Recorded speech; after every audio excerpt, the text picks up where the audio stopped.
நிமிஷம் எல்லாரும் எப்படி இருக்கீங்க? இந்த என்ன பார்க்க போகிறோம்னா ரிவெஞ்ச் சீசன் எபிசோட் 4 தான் பார்க்க போகிறோம். இந்த எபிசோட பார்க்கறது முன்னாடி போன எபிசோட நன்மை பார்க்கணும்னு பார்த்துட்டு வந்துடுங்க. அப்போ தான் எபிசோட் தெளிவாக புரியும். அதே மாதிரி இந்த போன எபிசோட பார்த்து எல்லாருக்குமே தெரிஞ்சிருக்கும், நிறைய ட்விஸ்ட் அண்ட் டர்ன்ஸ் இருக்கும். அதே மாதிரி இந்த எபிசோட நிறைய ட்விஸ்ட் அண்ட் டர்ன்ஸ் இருக்குது. அதுக்கான கேரண்டி நான் கொடுக்குறேன். அதனால் இந்த எபிசோட ஃபுல்லாக பார்த்து அந்த ட்விஸ்ட் அண்ட் டர்ன்ஸை தெரிஞ்சு பார்த்து என்ஜாய் பண்ணுங்கள், சரியா? அதே மாதிரி நம்ம சேனலில் புதுசாக பார்க்குறவங்க லைக் அண்ட் ஷேர் சப்ஸ்கிரைப் பண்ணுங்கள். பழசாக பார்க்குறவங்க லைக் அண்ட் ஷேர் பண்ணால் போதும், சரியா? வளர்ந்து பேசாமல் இந்த வீடியோக்குள்ளே போயிடலாமா? நீங்கள் பார்த்து கொண்டு இருப்பது கோஜன் தமிழ். நான் கோஜோ கைஸ். ஃபஸ்ட்டு நம்ம சோஜியும் நம்ம ஹீரோயின் தான் காட்டுவாங்க. இவங்க 2 பேரும் என்ன பேசிக்கிட்டு இருப்பாங்கன்னா, நல்லா சாப்பிட்டுட்டு இருக்கும்போது நம்ம சோஜி சொல்லுவான், இப்போ வர நம்மக்கிட்ட காசு இல்லாமல் போயிட்டுருக்கு, அதனால் நம்ம என்ன பண்ணுறதுனே தெரிலன்னு சொல்லிட்டு நைட்டு பார்த்தா சோஜி என்ன பண்ணுவான், நம்ம நைட் நல்லா குடிச்சிட்டு வந்து இவங்ககிட்ட வளரிக்கிட்டு இருப்பான். நம்மளால் எதுவுமே பண்ண முடியாது, ஏமாற்ற கூட முடியாது அடுத்தவங்களை அப்படி சொல்லிட்டு பேசிக்கிட்டு இருக்கும்போது நம்ம ஹீரோ சொல்லுவான், சரி நாளைக்கு பார்க்கலான்னு சொல்லிட்டு இருப்பான். அப்போ கொஞ்சம் காலை நேரத்தில் காட்டும்போது நான் அவள் தங்கச்சி கத்திக்கிட்டு இருப்பான். என்ன சொல்லிட்டுனா, திரும்ப நீ அடிச்சிட்டான்னு சொல்லும்போது நீ வாய மூட அப்படி சொல்லிட்டு இவனை எந்திரிச்சிட்டு நம்ம ஹீரோவை பார்க்க போவோம். ஹீரோ அப்படியே உட்கார்ந்து மணி தான் இருப்பான். இவன் சொல்லுவான், நம்ம வேணா ஒரு நல்ல ஜாப்பு தரலாம் அப்படி சொல்லிட்டு இவன் பேசிக்கிட்டு இருக்கும்போது இவன் ஒன்றுமே பேசாமல் இருப்பான். இவனும் பார்த்துட்டு என்னடா ஒன்றுமே பேச மாட்டேங்கிறேன், என்னாச்சுடா அப்படின்னு கேட்கும்போது தான், சரி நீ என்கிட்டயே பேசிக்கிட்டு இருந்த அப்படின்னு சொல்லிட்டு கேட்டுட்டு இருப்பான். ஆமாண்டா உங்ககிட்ட தான் பேசிக்கிட்டு இருக்கேன்னு சொல்லிட்டு, நம்ம ஒரு நல்ல ஜாப்பு தேடணும், அதுக்காக நம்ம போய்ட்டு ஜாப்ஸை பார்க்கணும் அப்படி சொல்லும்போது, இந்த ரூம்லேயே நேராக அடைஞ்சு கிடக்க முடியாது, அதனால் வா நம்மளுக்கு இன்றைக்கி ஒரு நல்ல நாள் இருக்குது, வெயிட் பண்ணிகிட்டு இருக்குன்னு சொல்லிகிட்டு இருப்பான். அதனால் நீ ஒரு சாமுராய் தானே, உனக்கு நிறைய வேலை தெரியும்ல, வா ஏதாவது மணி ஏர்ன் பண்ணலாம் அதை வச்சு அப்படின்னு சொல்லும்போது, என்கிட்ட அவ்வளோவா காசு இல்லை, நம்மளால் இப்போ ஒன்றுமே பண்ண முடியாது, உங்ககிட்ட இருக்கிற காசை வச்சு தான் இது பண்ணணும் அப்படின்னு சொல்லும்போது, வா நம்ம எதாவது வாங்கலாம், கேபேஜ் அந்த மாதிரி எதாவது வாங்கிட்டு வரலான்னு சொல்லும்போது, ஷாப்புக்கா போகணும், நமக்கு என்கிட்ட சத்தியமாக காசு இல்லை, அது உனக்கே தெரியும் அப்படி சொல்லும்போது, அதெல்லாம் விடு நீ என் கூட வா அப்படின்னு சொல்லுவான். திரும்பவும் நம்ம ஹீரோ என்கிட்ட காசு இல்லைன்னா திரும்ப சொல்லுவான், அதுக்கு நான் இருக்கேன்ல நீ வா நம்ம பார்த்துக்கலாம், நம்ம கேஷ் சம்பாதிக்கிறதுக்கு நிறைய ஹெல்ப்ஸ் பண்ணலாம், அதை வச்சு நம்ம காசும் சம்பாதிச்சுக்கலாம் அப்படின்னு சொல்லிட்டு இவனையும் கூப்பிட்டு போவான். ஹீரோவும் அதை நம்பிட்டு வருவான். நம்ம சோஜியும் நம்மக்கிட்ட லக் இருக்குன்னு சொல்லிட்டு அந்த இதுலேயே போயிட்டு இருப்பான். அப்போ அங்கே பார்த்தா அந்த வீடை தான் காட்டுவாங்க, அந்த வாட்டர் ஃபால் பக்கத்தில் வீடு. அப்போ நம்ம சோஜி வந்து சொல்லுவான், நான் வந்து அவனுக்கு ஒரு நல்ல ஹெல்ப் பண்ணி அவனுக்கு ஒரு ஜாப்பில் சேர்த்து விடலாம் தான் பார்த்தேன், அதனால தான் நான் எப்போவும் கேம்பிளின் ஆடுறவன் தான், ஆனால் அவனை ஒரு நல்ல ஜாப்பில் சேர்த்து விட்டு தான் பார்க்கணுன்னு ஆசைப்பட்டேன், அதனால் அவனையும் சேர்த்து உள்ள தான் போனேன் அப்படின்னு சொல்லும்போது, எங்கே சேர்த்து விட்டுன்னு கேட்கும்போது நம்ம டாக்டரோட வீட்டில் தான் அப்படின்னு சொல்லுவான். அடுத்த சீன்லேருந்து டாக்டரோட வீடு தான் காட்டுவாங்க. அங்கே பார்த்தா அவர் வந்து அந்த இந்த நெட்டை இருக்கிறதுக்கான இடம் பார்த்துட்டு இருப்பார், நல்லா குறுக்கோழிலாம் சரி பண்ணுறதுக்கு. அங்கே வந்துட்டு அப்படியே அவர் சித்த வைத்தியர் மாதிரியே எல்லாத்தையும் பண்ணிகிட்டு இருப்பார், பிடிச்சி பெண்டை நிமித்திக்கிட்டு இருப்பார். அப்போ அங்கே ஒரு வயசானவங்க வந்துட்டு, என்னப்பா எப்படி இருக்கீங்க அப்படின்னு சொல்லிட்டு இவங்களையும் இப்போ விசாரிச்சுக்கிட்டு இருப்பார். அவர் அங்கே வேலை பார்த்துக்கிட்டே இவங்களுக்கு ரிப்ளை பண்ணிக்கிட்டே இருப்பாங்க. சரி நான் வந்துட்டேன், கொஞ்சம் களைப்பாக இருக்குது அதனால் உட்காந்துக்கிறேன் அப்படின்னு சொல்லிட்டு இவங்க காய்கறி எடுத்துகிட்டு வந்திருப்பாங்க. ஏன்னா நாகசாக்கிலே இருக்கிற ஒரே டாக்டர்னா அது இவர் மட்டும்தான், அதுக்காக இவங்களுக்கு கொடுக்குற காசுக்கு பதிலாக இந்த காய்கறி ஜாமான் அந்த மாதிரி கொடுத்துக்கிட்டு இருக்காங்க. அப்போ அங்கே பார்த்தா இவங்களுக்கு காய்கறி கொடுத்துட்டு இருக்கும்போது ஒரு டீன்னு வந்து கொடுப்பான். டீயா எனக்கு அவ்வளோவா இன்ட்ரெஸ்ட் இல்லைப்பா அப்படின்னு சொல்லிட்டு இருக்கும்போது, டக்குன்னு டீ எடுத்துக்கிறோங்க குடிங்க அப்படின்னு சொல்லும்போது, இவனுக்கு யார்ப்பா நமக்கு டீ குடிக்கிறேன்னு சொல்லிட்டு அந்த வயசான படி பார்த்தா நம்ம ஹீரோ பார்த்தோன்னே இவனுக்கு ஷாக் ஆயிடுவாங்க. சாமுராயின்னு சொன்னோடனே, ஏன்னா அந்த காலத்தில் சாமுராயின்னு சொன்னாலே ஒரு நல்ல மதிப்பும் மரியாதையும் இருக்கும். அதனால அவங்க வந்து டக்குன்னு என்ன பண்ணுவாங்க, ஓ சாமுராய் நீங்களா அப்படி சொல்லிட்டு டக்குன்னு எழுந்துச்சு மரியாதை செலுத்துவாங்க. நீங்கள் எனக்கு மரியாதைலாம் கொடுக்க தேவையில்லை, எனக்கு இதெல்லாம் தேவையில்லை, நீங்கள் நார்மலாகவே உட்காருங்க, நான் இங்கே வெறும் இந்த டாக்டருக்கு சேவை செய்ய வந்து ஒரு வெறும் அசிஸ்டன்ட் தான் அப்படி சொல்லும்போது, இல்லை எனக்கு வேறு வேலை இருக்குது அப்படி சொல்லிட்டு அவங்களும் அங்கேருந்து நழுவிடுவாங்க நைஸா. ஒன்று நான் போயிட்டு வரேன் டாக்டர்னு சொல்லிட்டு ஓடி போயிடுவாங்க. என்னாச்சு இவங்க இப்படி ஓடுறாங்கன்னு கேட்கும்போது, நீ இதை பார்க்க வேண்டியதா அப்படி சொல்லிட்டு இவங்களுக்கு பேசிகிட்டு இருப்பாங்க. இங்கே பார்த்தா நீ ரொம்ப முட்டாள் சோஜி அப்படின்னு சொல்லுவான். ஏன்னா ஒரு சாமுராய் கிட்ட போயிட்டு கொல்றவங்க கிட்ட போயிட்டு ஒரு டாக்டரோட அசிஸ்டண்ட்டாக இருக்க வச்சிருக்க பற்றியா அப்படின்னு சொல்லுவான். ஏன்னா அவன் வந்து அப்படி ஒரு இல்லாதவன் அப்படி சொல்லும்போது, அவனுக்கு எழுதவும் படிக்கவும் தெரிஞ்சிருக்கு, அதனால தான் நான் அந்த மாதிரி இடத்துல அவனை விட்டேன் அப்படி சொல்லும்போது, அவன் ஐ ரேங்கில் இருக்கான் அவ்வளோதான் அப்படி சொல்லிட்டு அந்த ஒயிட் கலர் முடி கொட்டவன் சொல்லுவான். அதுக்கு சொல்லுவான். அப்போ நம்ம நெக்ஸ்ட் சீன்லேயே நம்ம ஹீரோ கிட்ட விசாரிப்பான். அப்போ நம்ம ஹீரோ சொல்லுவான், நான் மார்னிங்லேயே இருந்துச்சோடனே ஸ்குவாட்ஸ் பயிற்சி செய்வேன், நான் நிறைய ஸ்குவாட்ஸ் பண்ணுவேன், அப்புறம் நான் கேஸ்டலுக்கு போயிட்டு அங்கேயே நான் கொஞ்சம் டீச் பண்ணுவேன், அதுக்கப்புறம் நான் ஈவினிங் வந்து மறுபடியும் ஒரு ஸ்குவாட்ஸ் பயிற்சி பண்ணுவேன், அது நான் தூங்கும் போது எனக்கு சின்ன டிஸ்டர்ப் ஆச்சுன்னா மறுபடியும் ஸ்குவாட்ஸை வச்சு பயிற்சி பண்ணணும்னு சொல்லும்போது, அவன் ஒரு நல்ல ஸ்குவாட் வீரன் தான், அவனுக்கு நீ குறைச்சி அவங்ககிட்ட மதிப்பு போடாது அப்படி சொல்லும்போது, சரி அப்படி சொல்லிட்டு இவனை பேசிக்கிட்டு இருப்பான். அப்போ இவன் நம்ம குட்டி பொண்ணு ஏதோ ஒரு இடத்துக்கு கூப்பிட்டு போவான். அந்த இடத்துக்கு கூப்பிட்டு போனால் நிறைய பொண்ணுங்களாக இருப்பாங்க. அப்போ இவனும் ஒரு பொண்ணை காட்டுவான். அந்த பொண்ணு வேற அவ்வளோ அழகாக இருப்பா. இவனும் டார்லிங்னு சொல்லிட்டு பக்கத்தில் போவான். அந்த பொண்ணு மூஞ்சி பார்த்தோன்னே அப்படியே ஒரு ஷாக் ஆயிடுவான். ஷாக் ஆகிட்டு அப்புறம் தான் தெரியும் இது ஒரு இமேஜினேஷன்னு. இவனும் விரட்டிக்கிட்டே இருப்பான், எவ்வளோ தைரியம் இருந்தால் நீ இமேஜினேஷனுக்குள்ளே கொண்டு போயிருப்பா அப்படின்னு சொல்லிட்டு. அப்போ இவனை நீ புடின்னு சொல்லிட்டு இங்கே விளாண்டுட்டு இருக்கும்போது தான் நம்ம வெள்ளை முடிக்காரன்னு சொல்லுவார். அவன் வந்து தனியாக இருந்தான், அதனால தான் நான் உங்ககிட்ட விட்டேன். ஆனால் அவனை வேறு எந்த வேலையும் வாங்காத, ஏன்னா அவன் ஒரு சாமுராய், அவனால் ஒன்றுமே பண்ண முடியாதுன்னு சொல்லும்போது, அப்போ தான் இவங்க 2 பேரும் இங்கே பேசிக்கிட்டு இருப்பாங்க. ஒரு பவுலை வச்சு பேசிக்கிட்டு இருப்பாங்க. ஏன்னா இந்த பவுலை விற்றா காசு கிடைக்கும், இதை வச்சு நம்ம இன்னும் கொஞ்சம் காசு சம்பாதிக்கலாம், ஏன்னா இது நம்ம வெள்ளை முடிக்காரனது, அவரோட பேரை வச்சு நம்ம நிறைய சம்பாதிக்கலாம் அப்படின்னு சொல்லுவான். இவனும் நம்ம ஹீரோவும் ஃபஸ்ட்டு உடன்படி இல்லாமல் தான் இருப்பான். ஏன்னா இது வந்து அவரோட கிரியேஷன், அதை நம்ம பண்ணக்கூடாதுன்னு சொல்லிட்டு இருப்பான்.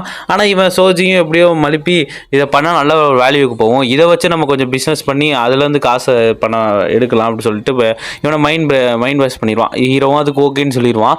ஓகேன்னு சொன்ன உடனே இவங்களும் சரி பண்ணலாம் அப்படின்னு சொல்லிட்டு நம்மளும் பண்ணலான்னு சொல்லிட்டு இவங்களும் முடிவு பண்ணிடுவாங்க. சரி நான் போயிட்டு என்னென்னு பார்க்குறேன் அப்படின்னு சொல்லிட்டு இவனும் அப்புறம் தான் இங்கே வந்திருப்பான். அதுக்கப்புறம் சொல்லுவான், இதை பற்றி ஒன்றுமே கவலைப்படாத, நம்ம கரெக்டாக பண்ணிடலாம்னு சொன்னோடனே சரி. ஆனால் நான் அவன்கிட்ட பேசும்போது அவன் நீலிங்கில் தான் இருந்தான், அவன் எந்திரிக்க கூட இல்லை, அப்படியே தான் உட்காந்துருந்தான் சொல்லும்போது, ஆமாம் அது கரெக்டு தான், அவன் கரெக்டான ரெஸ்பெக்டில் தான் அவன் கொடுத்துட்ருக்கான் அப்படின்னு சொல்லிட்டு நம்ம வெள்ளப்படிக்காரனை பேசுவான். சரி நான் போயிட்டு சாப்பில் விசிட் பண்ணிட்டு வந்துடுறேன் அப்படின்னு சொல்லுவான். நீங்கள் அது வரைக்கும் நம்ம ஹீரோவை பார்த்துக்கோ அப்படின்னு சொல்லும்போது நெக்ஸ்ட் சீன்லேயே சாப்பில் தான் பார்க்க போவாங்க. அங்கே போயிட்டு அவர் சொல்லுவார், இந்த இடத்துல ஒரு டெஸ்ட்மெண்ட்டுக்காக அவனுக்கு கொடுக்க மாதிரி அந்த காயினும் இருக்கும், அதுக்கப்புறம் அந்த ரத்தத்தில் நினச்சி கொடுக்குற அந்த அப்பளத்தையும் கொடுப்பாங்க. அதை வாயில் வச்சுட்டு இவங்களும் அந்த கோல்டு காயின் எடுக்க போவோம். அந்த பிளேட்டில் அந்த கோல்டு காயின் இருக்காது. இருந்தவொடனே இவனுக்கு ஒரே ஷாக்கு, ஏன் அந்த கோல்டு காயின் அவங்க தரமாட்டிக்கிறாங்கன்னு சொல்லிட்டு அவங்களும் பக்கத்தில் போய் வந்துடுவாங்க.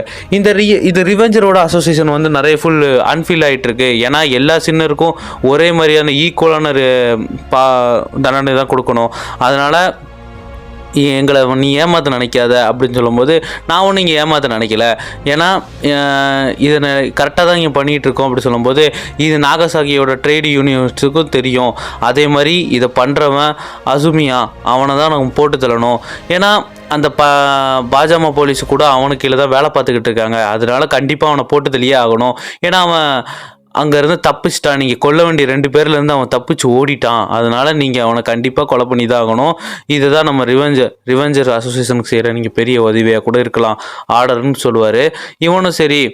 நெக்ஸ்ட் சீன்லேயே பார்த்தா இவங்க 2 பேர் குரூப் பெயிண்டிங் போட்டுட்டு இருப்பாங்க. என்ன பற்றி பேசிகிட்டு இருப்பாங்கன்னா, அந்த அஜுமாவை நம்ம சாகாட்டாவை கொல்லும் போதே கொண்டிருக்கணும், ஏன்னா அவன் தப்பிச்சிட்டான் அப்படின்னு சொல்லிட்டு பேசிக்கிட்டு இருப்பாங்க. அப்போ இவனை கரெக்டான நம்ம டார்கெட்டில் ஃபிக்ஸ் பண்ணணும், அதே மாதிரி அந்த இடத்துல சந்தேகம் வராத மாதிரி இருக்கணும், அவன் நம்ம சாகாட்டாவை கொன்னும் போதே அவங்க தலைமறைவாயிட்டான், அந்த இடத்துல ஒருத்தர் இருக்கணும் அப்படி சொல்லும்போது நம்ம என்ன சொல்லுவாரா டாக்டர், நம்ம அதுக்கு சோஜி கரெக்டாக இருப்பான், அவனை அங்கே ஒரு ஷாப்பில் கேட்டு வச்சுருக்கேன், அங்கே நம்ம ஒரு புக் ஷாப்பை நான் கேட்டு வச்சுருக்கேன் அப்படின்னு சொல்லிட்டு வெள்ளமணிக்காரன் சொல்லுவான்.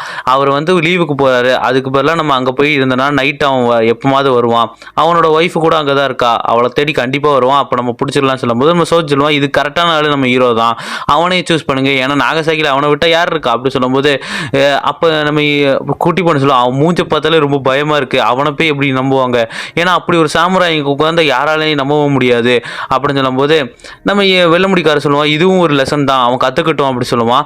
ஏன்னா இவன் என்ன சொல்லுவானா, சோஜி நீ போய் சீரியஸாக இருக்காத, நீ கொஞ்சம் கேஷுவலாக இருந்து சொல்லும்போது நம்ம ஹீரோவும் சரி நான் கேஷுவலாக இருக்க ட்ரை பண்ணுறேன் அப்படின்னு சொல்லுவான். சரி நம்ம ஒர்க்குக்கு போகலாம் அப்படின்னு சொல்லிட்டு நெக்ஸ்ட் சீன்லேயே அவன் அந்த புக் ஷாப்பில் தான் இருப்பான். எல்லாருமே இவனை பார்த்து பயப்பட ஆரம்பிச்சிருவாங்க, ஏன்னா இவன் ஒரு மூஞ்சை வச்சுக்கிட்டு ஒரு சின்ன ஸ்மைல் கூட இல்லாமல் அப்படி இருப்பான். அங்கே ஒருத்தன் தப்பான புக் எடுத்து பார்த்துக்கிட்டு இருக்கும்போது அப்படியே அந்த புக்கை நைஸாக தூக்கிட்டு போயிடலான்னு பிளான் போடுவான். டக்குன்னு பார்த்தா ஹீரோ சென்ஸ் பண்ணி பார்ப்பான், பயத்திலே அந்த புக்கை கீழே போட்டு போயிடுவான், ஓடி தலை தெளிக்க ஓடி போயிடுவான்.